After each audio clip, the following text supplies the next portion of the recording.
Hi everyone, welcome to your wedding binder walkthrough. I am so excited that you are here today. Thank you so much for purchasing from my little shop. It means the world to me and my family, and I am so excited to help you plan your wedding. So here we go. This is going to be just a quick walkthrough on what your wedding binder looks like and maybe answering some questions about what kind of things these templates are supposed to be used for. That way you know if you need them in your wedding binder or not. So first of all, I'm going to say this is a 160 page wedding binder. You do not have to print every single page. You do not have to use every single page. Use the ones that work best for you or that you need to use. I understand that not everyone's going to use it completely, but I wanted to create something that was very comprehensive and that if somebody needed all these things, it was there for them without them missing anything, or if they had to design something on their own. So here we go. We're gonna start with the wedding mood board here. These are the colors and then your inspiration image. If you've already purchased the wedding planner, this is something that's already in that section as well. But sometimes it's really nice as a keepsake in your wedding binder to also have this in there. Okay, next is the events section or the wedding overview section. You can see here that this is the wedding weekend itinerary. As we all know, wedding days are just not just the one day, but it involves multiple days. And here it would be a quick overview on what is happening, where it's happening, and the important times. Okay, so the next page here is also an events page. You can use both of them or you can use either or.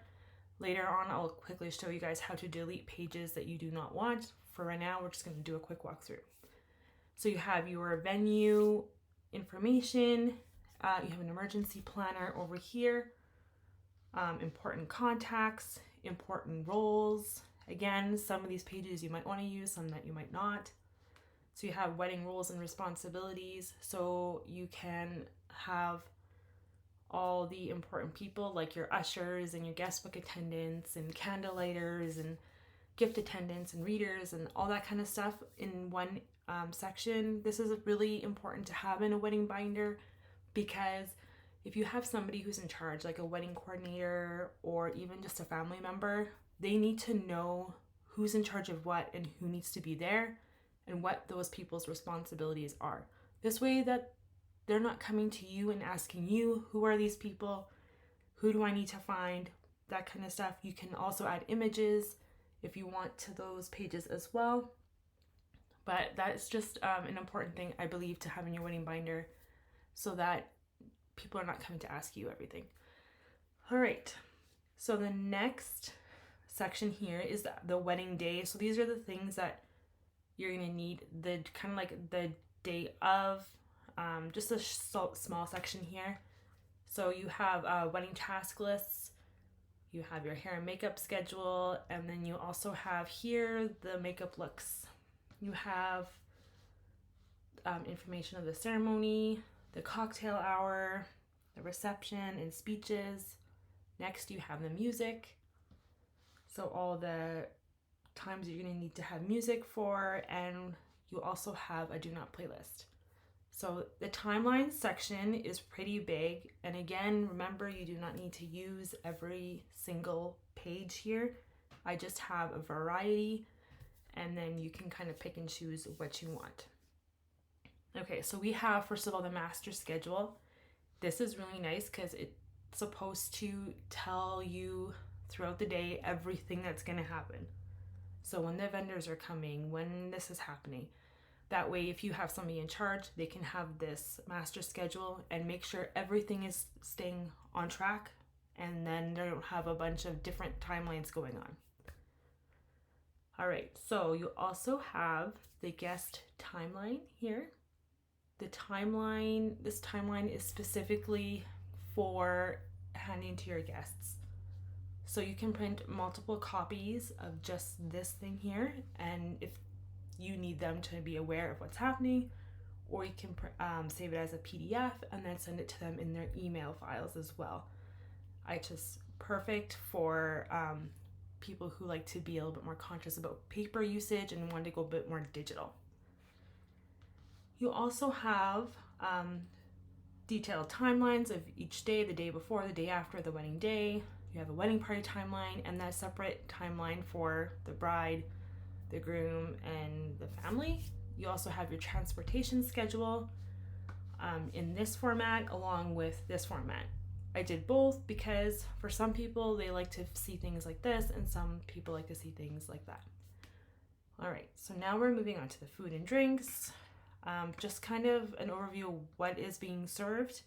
And then you also have your guests' dietary restrictions. So this is super important to have for your caterer and your wedding coordinator or whoever's in charge. That way you make sure that the people who have like gluten intolerances or who are vegan or vegetarian options, that you have that information there. That way they don't accidentally get the wrong meal. Okay, next is the photos and videos. We have maps to your destination here. You have inspiration. You have shot lists, videography shot lists, the locations that you want to use, so you can put the addresses in there, what time you need to be there, etc. The photography timeline, the videography timeline. Next is all the checklists that you're going to need for the day, starting with emergency kits all the way to the wedding takedown and what people need to do after the wedding is done. You also have a vendors schedule section here, so your caterer's schedule, vendors, and also the people you still need to pay or leave tips for on the wedding day. This way you can hand this to somebody in your wedding party or your wedding coordinator, and they can go and bring these tips or payments to people, and that way you don't have to do it yourself. So the next section is the decor section. This is the biggest section of the wedding binder. This is perfect for brides who are handing off the decorating to other people, like a coordinator or a person who sets things up for weddings. I know personally my parents have a wedding venue, and there are many times where the bride can only get in the day of the wedding because there's a wedding the day before and they need somebody to set everything up. And this is perfect if you want to make sure that everything is set up to how you envision it. Even if you are doing the setup, this is perfect. That way you can kind of see how it'll look beforehand and then not have to worry later about things looking awkward. It's kind of all planned out for you here. Again, you don't need to use every single page here. There are many options, and pages are easily deletable. So also you have your floor plans here. So these elements in the floor plan element builder is perfect for just kind of grabbing. So I do Command C on my Mac. I'm not sure what that translates to for Windows, or you can just click a bunch, duplicate it, and then drag it over here. So you can build your floor plan here. That way you can hand that off to somebody else, or you can kind of see how things will look the day of. You also have the guest logistics here. I have the dietary instructions in here as well. Some people might just want it in this area instead of the other. Just delete the one that you don't want. You have the guests' room assignments if you are booking a hotel for them, and that way you know where everybody's staying if they have questions and what room they're in. You have the table seating chart, 2 different versions. This is perfect for when things are not moving as fast as you want and you need somebody to go and help people find their spots. That way they can show them where they need to sit instead of everybody being crowded around the seating chart signage. Okay, and then the contracts. So some people might not understand why you would need to have contracts in your wedding binder of the day of. This is perfect because There's a lot of miscommunication when it comes to wedding planning, and this is to prevent your vendors from doing things that maybe was not in the contract that you guys had agreed upon, or that they didn't provide something that they promised that they would. Having those contracts in your wedding binder can help with a lot of like miscommunication on the wedding day. You can just show them, here, it's in the contract, I have it. And it's just a safe thing to have just in case. Anyway, so that was the wedding binder walkthrough. I hope I answered any questions as to why there are some things in here, or it seems like double of things. Again, just delete the things that you don't need. Anyways, we're going to move on to the next tutorial. I will see you in a few minutes.